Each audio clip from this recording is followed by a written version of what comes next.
Questioning a little bit. Um,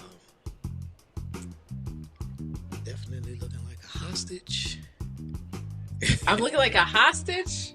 Yeah, you in the timeout corner. You just need a little sign saying, Well, I didn't want, know because I have the green screen, but I don't didn't want to know see her about. again. This is like a proof of life video. Mm, I mean, I had the green screen, but I didn't know if you could do something with Yeah, it. we're gonna have to work on that because I looked at your most recent video and that was definitely a hostage video where you're just up against the wall. Okay. I mean, I've Okay. made a video Oh, I saw it. specifically. Was this your homage to it? Because you nailed it. Well, it's because I don't know, like the green screen, and then the person I have editing. I don't know if they know how to do it. So, like, I'm if in the if they don't process. know how to do a green screen, you need another editor because it's the easiest thing in the world. Okay. I mean, it's you don't even need to be a professional video editor to know how to do that. Okay. All right, let's get rolling.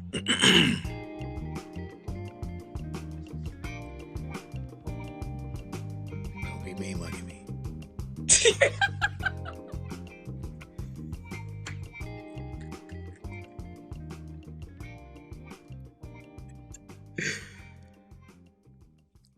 Okay. Ladies and gentlemen, I'm Lindsay Ruffin, marketing strategist and small business advisor, and my co-host is Marsha Evans, licensed professional counselor.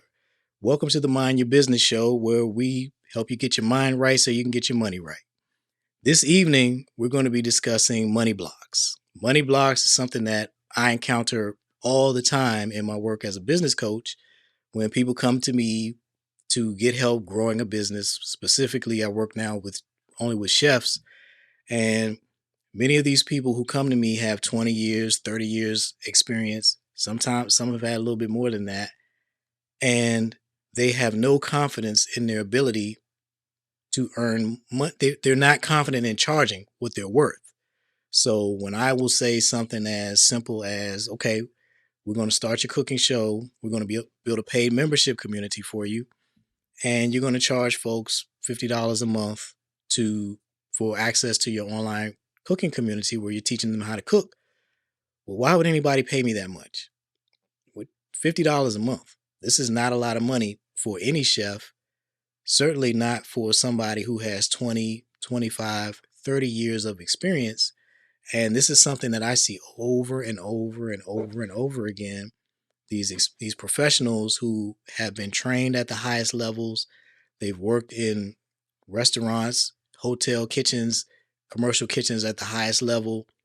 And when it comes to charging for their services, charging what they're worth, they just can't bring themselves to do it. So after seeing this problem enough times, I said, okay, this is not a business coaching problem. This is a therapy issue. These folks need some time with and some experience with it, and with a therapist. So I reached out to Marsha and said, okay, this is your area of expertise. Are you able to help these folks? And Marsha said, yeah. So we put this show together to help you go get your money. So with that, I'm gonna turn it over to Marsha. Yes, thank you, Lindsay. Thank you for the introduction. Money blocks is real, and we all have experienced some sort of block in our life. And I think it's really important that you pay attention to your relationship with money. And Lindsay is absolutely right. I think that people have a hard time charging what they're worth because they don't think that they're worthy or valuable, and the information or their experiences is worth $50 a month. And I think that it's really important to really understand the money blocks because it's not necessarily coming from you, but it's coming from the family system in which you come from. And so that is what we're here to talk about, and understanding the money block so you can get through the block. What does that mean? It's coming from their family.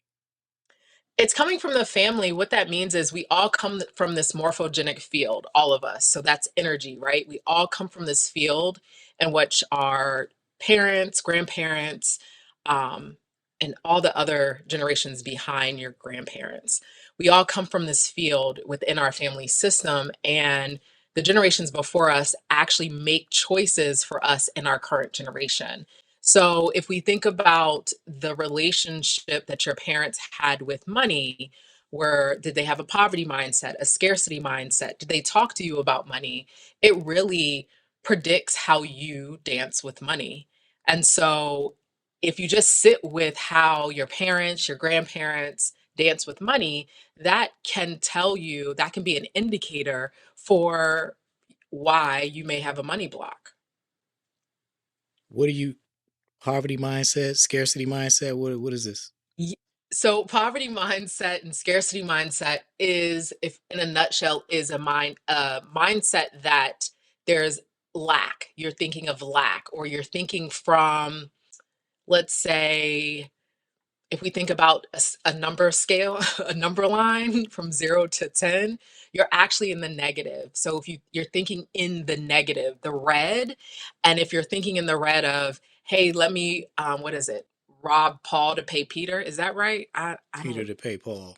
hey, they're all, aren't they a pot? Anyways, but anyways, Step but into if church once in a while, maybe you know, but go ahead. Hey, but if you're having this thought process of being like in survival, scarcity, if you're trying to pay the bills, or if you're thinking about more instead of scarcity, instead of abundance, or if you're like, how am I going to keep the lights on, or how am I going to get these new pairs of shoes? It's just a mindset that you have to think about where you're starting from. And so if somebody grew up in poverty, right? Or their grandparents or their parents grew up in poverty, but you're no longer in that space. You weren't grown, you didn't grow up in poverty. What's the odds that you don't have that mindset? Where, if you didn't work on that mindset, what's the odds that you still don't have those ingredients in your cupboard, in your medicine cabinet, in the refrigerator? Why not? Why wouldn't you? What did you do different? You just decided to. Your parents might have raised you in an affluent area, but how did you change that mindset? So you're saying, well, a lot of people, particularly in our community, are first generation college graduates. Right. So they are treading new ground in their family Yes. and have achieved a level of economic empowerment that generations before them did not have. Are you suggesting that even somebody who is has gone to college, gotten a degree, maybe multiple degrees, and they're making good money, they can still have poverty mindset? Yes. And so we all want to have this level of belonging. We all want to belong. And if you come from a family that's in survival mode, if you think of you wanting to tap into this overflow of money, there's something that will happen. You'll feel guilty or have the shame because you're doing something different than your family. And so we all always want to belong. And so you always want to be like, oh, this is my family. Oh, but when you're subscribing to the conscience of your family, you're then subscribing to the themes that have been repeated in your family. And when that happens, if it's not if it's a scarcity mindset or a poverty mindset, and it's not the abundance, or um, having this mindset of being able to go get it, right? Then you're going to feel this shame and guilt when you're trying to go make money and do something different than your family. And that shame and guilt is hard to really communicate, because who are you going to really communicate it to? Because I think we don't have enough dialogue around guilt and shame. So if you do something different than your family system, guilt and shame will be there because you're going against generation upon generation to do something different. I think I see that and guilt and shame. It's I know I see guilt. Hmm. I don't know about the shame, but I definitely see a discomfort with even the idea of making Right. money above a certain amount. The way I see it in through business coaching is I see people who are happy making just enough money, but not the idea of making a surplus is uncomfortable for them. And we're not even talking about a grand surplus, like really excess profits and all of that kind of thing. Talking about just having a cushion to where if something happens, a normal incident happens where maybe you have to spend 5 grand on a car repair or uh, something with your house breaks or whatever. Right. They don't even have that money. So they're not even comfortable saving. I mean, not saving, but generating revenue income that will lead to having a buffer where you can just pull from if something comes up. It's like, are you really just trying to make just enough money to pay your bills this week or this month? Right. And anything beyond that, you're not comfortable with? And that's exactly what I see far too often. Yeah.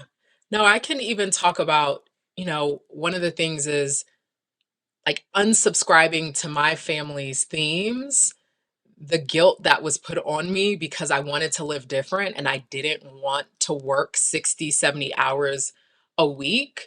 It was it was a show. It was, my mom cried and all these things. And I'm like, I got to go do this. And that shame and that guilt was, I'm doing something different, but I knew what life could be like. And I think that if one is not really looking within and really working on themselves, then sometimes they couldn't even identify those feelings because they're not as in tune with their body. And just because I think sometimes it's like, oh, people are like, you only have you only have two parents, you can't ever replace your parents, or you only have family, and it's hard to break the feeling of obligation towards your family. And it's really hard of the thought of, I want to go make this money, I want to go do this, but then what will other people say? What will your family and friends say, specifically your family? Well, it's like, you think you're good, better than us. You think, those things that I think that people think one's going to say. I think it's so much easier to stay than to go do what their heart desires. I know I see that. Yeah. I know I've seen people who shrink away from the possibility that they might put themselves into a position where somebody could say, you think you all that, you think you better than that. It hasn't happened. They haven't done anything to put themselves there. They're just forecasting, well, if I get there, this is what's going to happen. As if it's a bad thing to be paid what you're worth and enjoying a comfortable life. It's Right. like they feel bad about not being in the struggle, in the perpetual struggle, because all of these other people around them are in perpetual struggle. And my answer to those folks is easier said than done for them, but you got to rebuild your network. You got to put yourself around people who are going where you want to go or are already there. If you're lucky enough to be Hmm. able to get accepted into such a group, you cannot stay around the people who you're around right now if you are trying to elevate yourself. And many people find it difficult, and I guess some find it impossible to break those ties Hmm. so that they can ascend to the levels that like you've done all of this work. You went to college for what? To keep Right. hanging around the people who didn't go and some of them could have gone and didn't. They made Right. their choices and you can't. And then also your family, They say you can choose your friends, but you can't choose your family. I don't agree with that because if you got toxic people in your family, it is your obligation to get you. You got one life, and at the end of it, that's it. So Right. if you spent it suffering around people who are unhappy and want you to be unhappy with them, that is your fault. Yeah. Yeah. And I think we, some people often take on the destiny of family members that have passed, and they're making sure there's a lot of stuff that's within our family systems that people are unaware of. And a lot of times people are parenting the parents. So they've been at a space where they have been a parent at an early age, and they haven't really grown up. They haven't honored their inner child. They've had to struggle or be in survival mode. So the thought of being in a space of like living, it's really scary because they know how to navigate the land and the terrain where there might be landmines, or, they know how to navigate that space. And the idea of, oh, I can be in a world where I can avoid the landmines, or I don't need to put on the uniform to be at war. It's a scary space to be because all one has seen is somebody be in survival mode. Yeah, that survival mode. I'm glad you use that term because that's what I see. People who are more comfortable in survival mode than at the more comfortable with that than they are with the idea of prosperity. Yeah. They choose the struggle because the struggle is familiar, and over there's not these problems that I have, and it's like some other stuff that goes into it. Some folks have a victim mindset, and to achieve economic independence would mean no longer being able to identify as a victim. And that's a complete change in character that they're not comfortable with and will reject. So Right. that, staying suffering is not oppression, it's self oppression. Yep. And it's also taking responsibility, and taking responsibility and accountability. An equation cannot be complete by just one variable. If we just think about an algebraic equation, I know there you you can just, and I was I'm thinking told about there would be no math. A I plus was B. told there would be no math. My bad. So in every situation, if you're always there's always a variable. And in situations, you have to look in the mirror and ask yourself how you contributed to the current situation, to the current theme, to the current topic. And I think that a lot of people are not ready to raise their hand, and pointing fingers at everyone is so much easier than looking at themselves. And there's sometimes that people come into therapy dotting their I's and crossing their T's and not ready to do their work. And it's real. I'm a very direct person, and I'm like, what are we doing here? If you're wasting your time, you're wasting my time. Um, and a lot of times people will come in and say, well, I'm here, but you have to do the work. And in anything, I think we're in a society now where it's like this quick fix, but you're not, it will eventually form other problems and issues in your life. And you have to do the work. And I think we've gotten in this society, we've gotten very used to short-term gratification, getting to something quickly. But if we think about them going to school, or them, think about the chefs that you're encountering, they have 20, 30 years under their belt. That wasn't a quick fix. They didn't get to where they are at quickly, and so you put in this grit and this grind and this hustle to do that.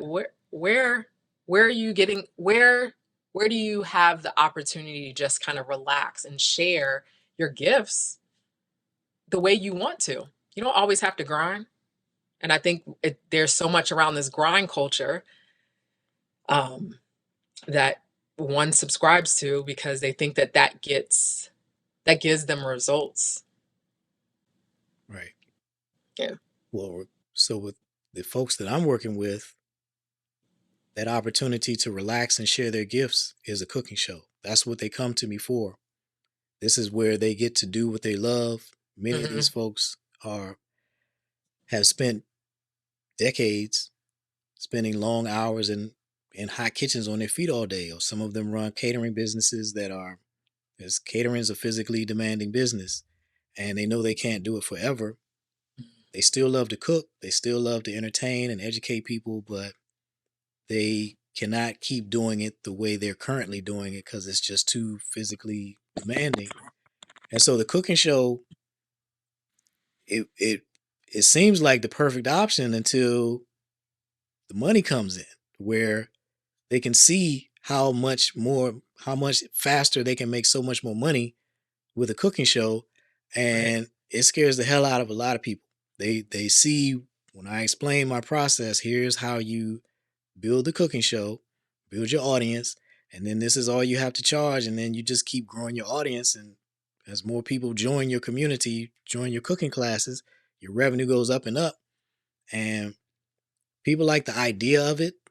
I've seen, but once it's no longer an abstraction, but Hmm. an actual strategy, a detailed step by step plan.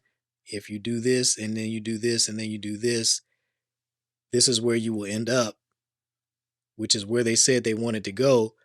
Once they've been had a clear path defined for them, it becomes scary. And these are people who have, like, all of this stuff starts to come out, things that I'm not equipped to address because I don't have that kind of training. That's what we need licensed professional counselors like you for. And these issues come out where these full grown adults with decades of professional experience, they're at the top of their industry, and they are uncomfortable with the idea of being paid what they're worth. I see this all the time. Nobody thinks they have a money block until they're put in a position to collect the money that's right on the table in front of them, and then they get the alligator arms. They just can't pick it up. It's right there. Just go ahead and pick it up. No, can't do it. I can't do it. So what can someone who has money blocks do about it? Because we talked about where it comes from with this family history, but what can somebody who's in a position to make real money, but they just cannot bring themselves to go collect what they're worth, what can they do about it? The first thing I would do is to sit down and writing out two generations behind them, how those people interacted with money. What was their parents' relationship with money? And just start sitting with it. Actually, like just sitting in silence. Um, and just meditating on that. What has been their relationship with money? Um, what is their fears around making money? What are they happy about when the thought of money, when they get a lump sum of like a whole bunch of money? Or even what are their thoughts of if they won the lottery, what would they do? And it's really paying attention to their body and what gets triggered. So our body keeps the score. Our body, actually, our DNA carries 7 generations of stories. So that's 7 generations in our body from every within every generation. So I think it's really identifying how the 2 generations behind you dance with money. And one of the things I think is really important is meditation, because through meditation, then you get to start listening to your body in a different way. What's your relationship with your body is really important. What's your relationship with your body, the environment in which you're in, what noticing triggers. And then it's really diving into your mother is the face of success. A lot of people don't realize that. Our mother gave us life, but it's really checking in your relationship with your mom. What was your relationship with your mom like? How do you really honor her, because your mom gave you the best gift possible, your mother and your father, and that was life. And so, really looking at those relationships, your mother gives you the opportunity to go out into the world, and your dad gives you the opportunity to dance in the world. So, mom has a lot to do with relationships, money, success. And it's I one of the things is really checking in with what is your relationship? What has your relationship been? Even if your mother's passed away, what has been the relationship when you were growing up with your mother and your father? And really paying attention to those things, and you can start moving through that block and really thinking about what is your relationship towards your family. I know that some people want to have generational wealth for their kids, but it really starts with you, because then you this is where generational curses come from. Then you can do something different than your family system. And so you want to ask yourself, how do you belong? So, Lindsay, you spoke about changing your friends, right? Changing your friends and really having conversations with the new people, or being able to have new people or people in your circle that have a certain mindset that you're trying to get to is really important, but it's also being vulnerable, and it's also telling your story. So instead of being a participant at times of your story, it's being a narrator and being able to share. So if Lindsay does a lot of coaching, and I think I know he gets a lot of people's stories, and it's being able to narrate your story to people, so then people can really read in between your lines and give you something back, but you have to be open for constructive criticism, because that's big. A lot of people don't want the mirror in their face. Yeah. Uh, yeah. I see that a lot. Um, that was a lot. Um, I don't know that I got. Can you give me like the quick, short version of what can somebody with a money block do about it? One thing, the one thing, or the first step, or whatever, because that Okay. was a lot. All right. The first step would actually meditate. I think being able to meditate on the money block, being able to meditate, being able to sit around, um, why is there a money block? Um, and when you can sit around why there's a money block, messages can come to you. But when I think about it, I think a lot of people talk about how hard it is to meditate. And if we think about how hard it is to meditate, it, it feeds into why there might be a money block, because you're not sitting long enough to pay attention to what's going on. So I think the first thing would be meditate around the money block. The second thing would be really figuring out what the relationship with money was with your parents and your grandparents. What were their mindsets? What Just really, if you can talk to um, family members, and just really look at what's been the relationship with money, and your aunts, your uncles. And there's something that people can do as a geneogram, and that it you write down the characteristics of your family members. It's your parents, their siblings, your grandparents, and it really gives you an idea of what was going on in those generations. And you start to be an observer and not a participant within your family system is really important, and that's how you can get your answers to that money block. How long does it typically take to solve a problem like this? Just kind of some kind of ballpark or general guidance on how long does it take people to get over this? If somebody's sick and tired of being sick and tired, they can get through this, and like, if they're willing to do the work, they can get through this in like 6 to 8 weeks. If they're not in the fast lane and they're in the middle lane, it can take them 3 months. If they're on the Okay. sidewalk or they're in the right lane, it could take Well, them anywhere to 12 to 18 months. yeah, they probably, if not in the first two, it's probably never gonna happen. In my Right. experience, it's like if you don't have any urgency about addressing something, life will throw you enough things, enough fires that you have to put out, that things that you have not prioritized will never happen. And if you haven't, if you're not trying to get it solved in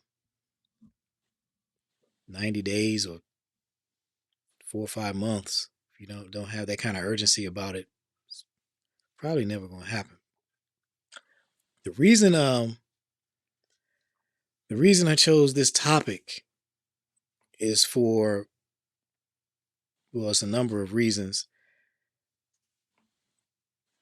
I see the unhealthy relationship that people have with money.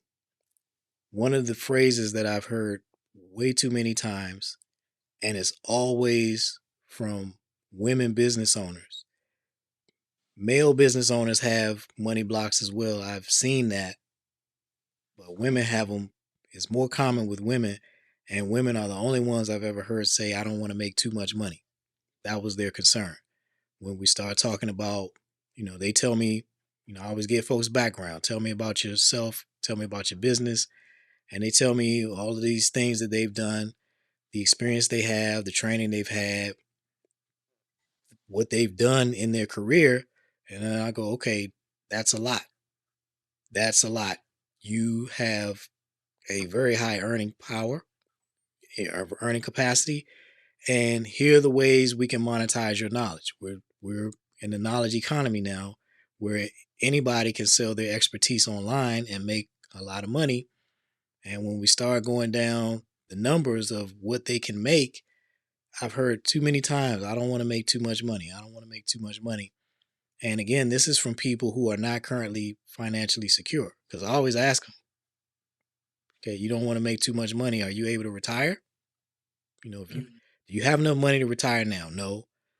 If you keep doing what you're doing, are you on trajectory to be able to retire comfortably? No. Well, how the hell are you worried about making too much money? How do you skip from not having enough because you do not currently have enough to being concerned about making too much money? There's no how did you get there from where you are? Because I don't know how you do that. And so that unhealthy relationship at just the notion of Mhm. having enough money is the reason why I brought this topic up, because I just keep seeing it. People, so there's like these three stages of entrepreneurial enlightenment, I guess. One is when you don't know anything. You don't know what to do. You don't know how to do it. You don't know what you don't know. Then you somehow get yourself in a position where you actually have gotten the information and you know what to do. And then it's just a matter of doing it. And some people cannot get from the stage of, once they know what to do that will deliver what they want, now it's okay, just do it and get all of the benefits. And they can't get themselves from that stage to the, because if they just do the things that they now know how to do, it's going to take them out of their comfort zone. And some of them, many people have grown comfortable with just barely getting by. Right. And it's really sad to see when you are looking at somebody who is at the top of their field and they lack the confidence to charge anything above bare minimum prices. It's the fear of success. I see a lot of people afraid to fail, and that I understand. But it's much worse when you're looking at somebody who's afraid to succeed. Right. It's like you got wings and scared to fly. Yeah. That's really hard to look at, but I see it a lot. Yeah. As you were talking, I was thinking about something of if those people are at the top of their industry, they've actually gone through let's say, the curriculum, the boot camp, the course, the way they have become successful in that organization or that industry is because they took the route that that company or industry really gave them.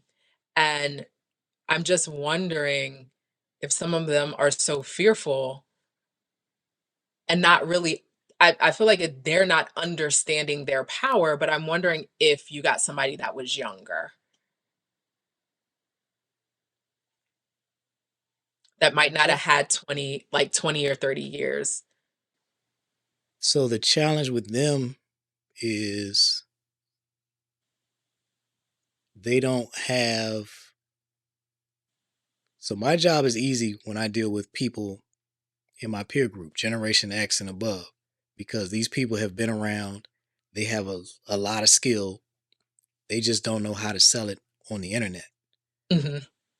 So that makes my job real easy. You come to me with 20 years out of school worth of life experience and professional experience.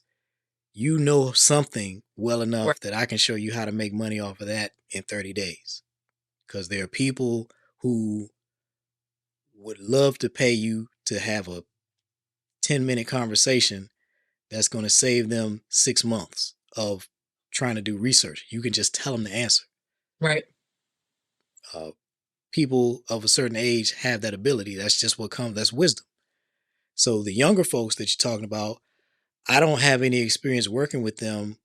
And I don't know that, I don't know that this would be a problem for them because they know less and therefore are not in a position to immediately make a whole lot of money. Okay. So I don't know that it would I don't know that the ingredients are there to induce uh,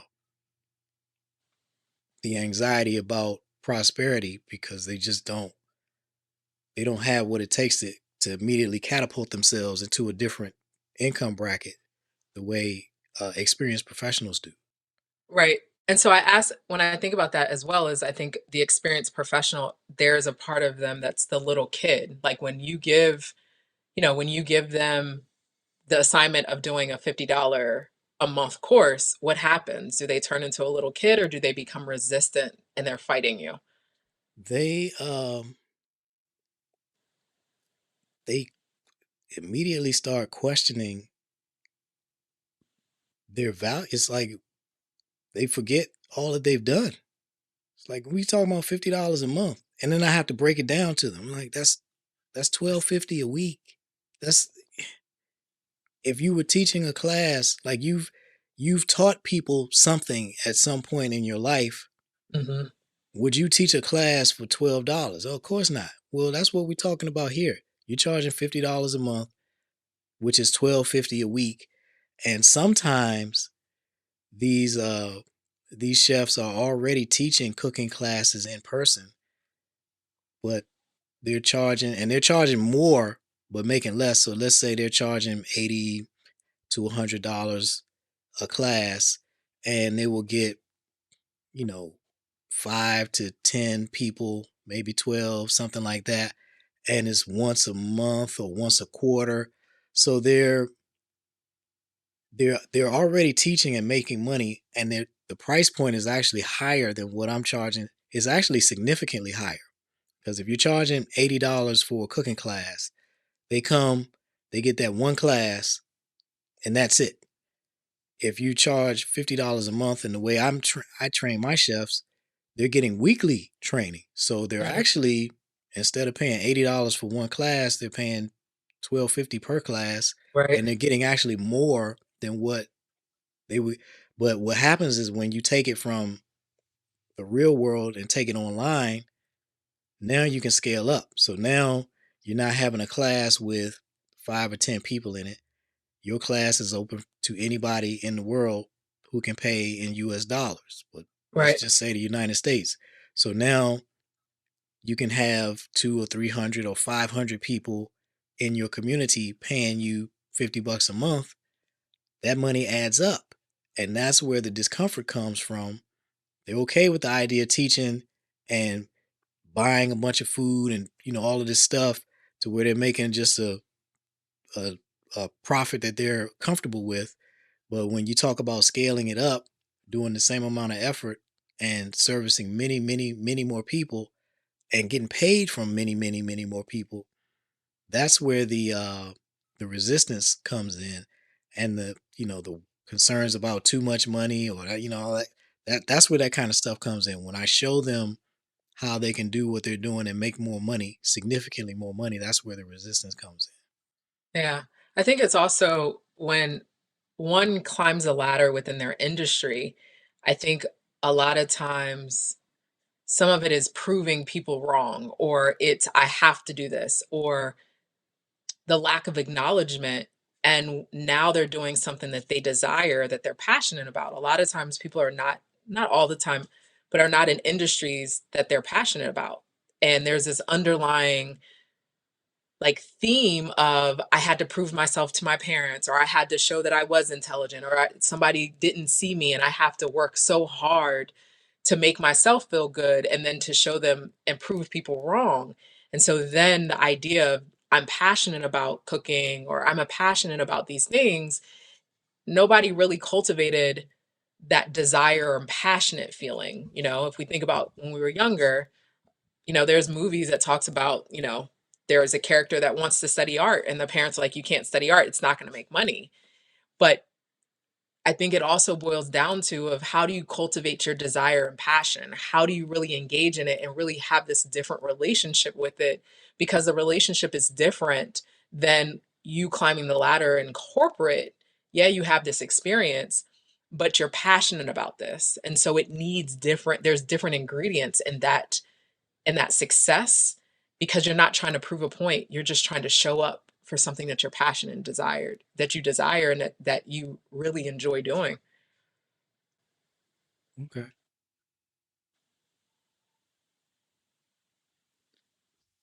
I think I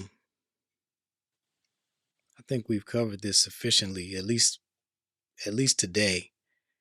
What A couple of things I want to conclude with is that one thing I always tell people when the too much money thing comes up is I tell them to stop thinking about money and start defining it as freedom. Money equals freedom. It's not money for money's sake. It's money because money buys you freedom. It Hmm. buys you time. So when you're making more money with the same amount of time, or and even better, when you have disconnected your time from your money, that's really what you want, is your revenue to be completely disconnected from your time. Now you have the freedom to enjoy life and do the things that are important to you. So just as people are very comfortable saying, I don't want too much money. And what I tell them is to say the same thing, but replace money with freedom. Mm. Then it becomes harder to say, well, I don't want too much freedom. That just sounds ridiculous. And I say, yeah, well, it sounds ridiculous to me when you say you don't want too much money, because money is where you get the freedom from to do all of these things that you said you wanted to do. All Right. of the spending time with your family, the charitable efforts, the community service efforts that you said are important to you. All of these things you are able to do in significantly greater uh, abundance when you have money. Money buys you time, and Hmm. time is your most valuable resources. Money gives you the ability to spend more time with your family, spend more time just hanging out doing what you enjoy doing, spend more time with your charitable pursuits. If you want to be a philanthropist, you have to make the money first, which Right. is something that a lot of, again, women business owners get this wrong. They want to serve the world, and you cannot do that. You have to service your business, collect this money, and then you can redistribute it however you see fit. If money makes you feel guilty, give it away. But you got to make it first. You can't not make the money, because then when something happens in your life and you need money to solve that problem, this is America. You need money to solve any problem. Right. It doesn't solve all problems, but all problems have a money component to them. And you do yourself no service, or your kids, which is, you know, emphasizing this point again for those who have children. If you're the breadwinner, or you fashion yourself as the provider of the household, money blocks are interfering with your ability to provide the way you're capable of. Right. Money blocks are preventing you from providing the security that you've taken the challenge on to provide. Money, having a buffer of money, it provides all kinds of security. You don't know what's going to happen tomorrow or next week.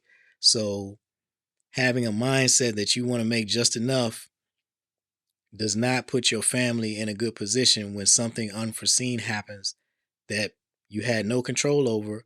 And now, instead of just being able to take care of it, you're launching a GoFundMe hoping that people will contribute. And it's just not a situation that you have to be in. So many people have the ability to generate income to where something like that would never be necessary. You would never have to solicit outside the home to get money to cover something. But these money blocks will keep you in an insecure position, you Right. and your family. So that's why it's really important to address these money blocks, because if you don't solve this problem for yourself, you're just gonna pass this on to your kids. Right. They're gonna learn from your example. They're gonna see you working too hard for too little money, and that's what they're gonna do. And they're gonna be just as uncomfortable with prosperity as you are, because this is not something that's just going to fix itself. As you already shared that this is a generational thing, and we can all look in our families and see things that we would like the buck to stop with us. This be the last generation that deals with that. So let me fix myself so that I'm not perpetuating this down the line. And money blocks is an excellent thing to put high on that list of family values that you do not want to continue passing down. Right. I agree. You got anything else for us, Marsha? Stay tuned. Okay. So, all right, everybody, thank you for joining us. If you would like to have a money blocks assessment to determine if you have a money block and what you can do about it, and be able to ask some questions of Marsha or me or both of us, use the link in the description box. We're doing this. I don't know how long we'll be doing this. Right now, it's Mondays at 7 p.m. Eastern. And for the time being, you can check us out every week. You want to see if anybody is actually interested in the show, if anybody's finding it helpful. If you are, leave it in the comments. And yeah, again, thank you for watching, and we will see you next week.